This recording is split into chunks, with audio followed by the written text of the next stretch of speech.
Hello everyone, we are Team Christy and we are from Sabal English Medium Higher Secondary School.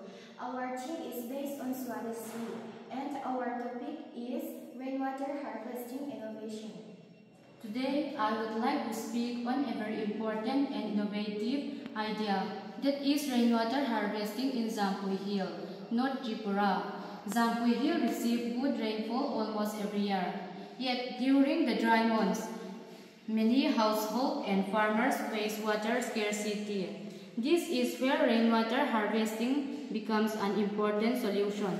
Rainwater harvesting means collecting and storing rainwater from rooftops and natural streams for future use.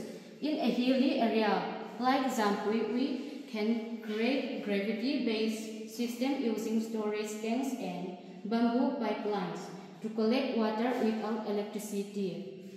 Our innovation can include rooftop collection tanks for school and homes, microfiltration unit for clean drinking water.